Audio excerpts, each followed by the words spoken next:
Nous présentons ce manifeste au nom du collectif Didactique pour enseigner. Ce collectif est composé d'une quarantaine d'enseignants-chercheurs, formateurs, professeurs, qui coopèrent ensemble depuis plus d'une dizaine d'années autour de la question de l'action conjointe en didactique. Ce collectif s'est fait connaître notamment par la publication de 2 ouvrages, Didactique pour enseigner en 2019 et Enseigner, ça s'apprend en 2020. Il fera paraître un 3e ouvrage en juin 2024 intitulé Un art de faire ensemble, les ingénieries coopératives. Nous présentons donc ce manifeste intitulé Pour une solidarité essentielle entre la profession de professeur et la recherche en éducation. Manifeste pour une reconstruction de l'école, qui détaille des propositions destinées à lutter contre la crise que connaît actuellement l'école et le métier de professeur. En effet, les témoignages sont éclairants sur la difficulté croissante du métier, sur la manière souvent admirable dont les professeurs font face. Lorsqu'on étudie de près l'activité des élèves et les capacités qu'ils doivent développer à l'école, les recherches et les constats sont abondants sur le fait qu'on peut relever des manques dans les performances, des conceptualisations qu'ils n'ont pas suffisamment développées et des difficultés qu'ils ont à penser par eux-mêmes. Que faire alors et comment faire?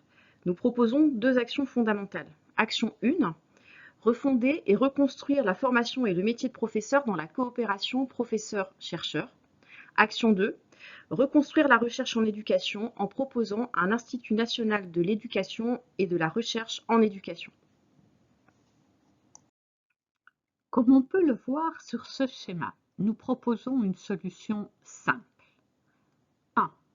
Construire un système original d'unité et de pré-professionnalisation pendant la licence ambitieuse sur le plan des savoirs, des enseignements d'humanité, de sciences humaines et sociales, et avec, à la fin, un concours professionnel exigeant sur le plan des savoirs. 2. Consacrer les 2 années de master M1, M2 à la formation du métier dans les instituts de formation universitaire autonomes comme les écoles d'ingénieurs. 3. Donner un statut de fonctionnaire stagiaire à tous les professeurs en formation. 4. Un mémoire de recherche professionnelle centré sur la pratique de classe en coopération entre professeurs, formateurs et chercheurs. 5. Entériner les 2 ans de formation initiale par un master sur titre de professeur comme dans les écoles d'ingénieurs. 6. Permettre aux professeurs ayant obtenu ce master de poursuivre en thèse professionnelle spécifique, par analogie avec les thèses de médecins ou d'ingénieurs. Thèse professionnelle spécifique accomplie au sein de collectifs coopératifs, professeurs-chercheurs, centrés sur des problèmes fondamentaux de la profession. Mais pour un tel programme, l'infrastructure actuelle est insuffisante. En 2011, l'Institut français d'éducation, l'IFE, a remplacé l'Institut national de la recherche pédagogique, l'INRP. L'IFE est aujourd'hui une composante de l'École normale supérieure de Lyon. Là aussi, une forme d'autonomie doit prévaloir. Il nous faut construire, par exemple, sur la base de cet institut, et notamment en développant les lieux d'éducation associés qu'il fédère, ce qui pourrait constituer un INSERM pour l'éducation, un INERE, c'est-à-dire un Institut national de l'éducation et de la recherche en éducation.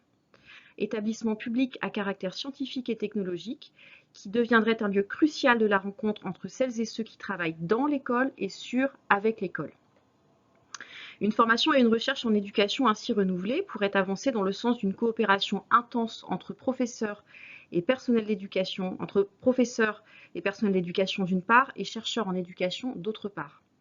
Des professeurs et des chercheurs travaillant ensemble sur les formes concrètes de l'enseignement, cela pourrait avoir la conséquence cruciale de permettre aux élèves et à tous les élèves de mieux comprendre, de mieux réussir. L'émancipation et la croissance des intelligences sont à ce prix. Le manifeste complet est en ligne à l'adresse qui s'affiche ici sur la diapo que vous pouvez voir. Et nous vous invitons à diffuser ce manifeste sur vos réseaux et à discuter, nuancer, voire réfuter certaines des propositions qu'il contient. N'hésitez pas à écrire à l'adresse qui s'affiche. Nous vous remercions pour votre écoute et nous avons pris la parole au nom du collectif Didactique pour enseigner. Merci. Merci.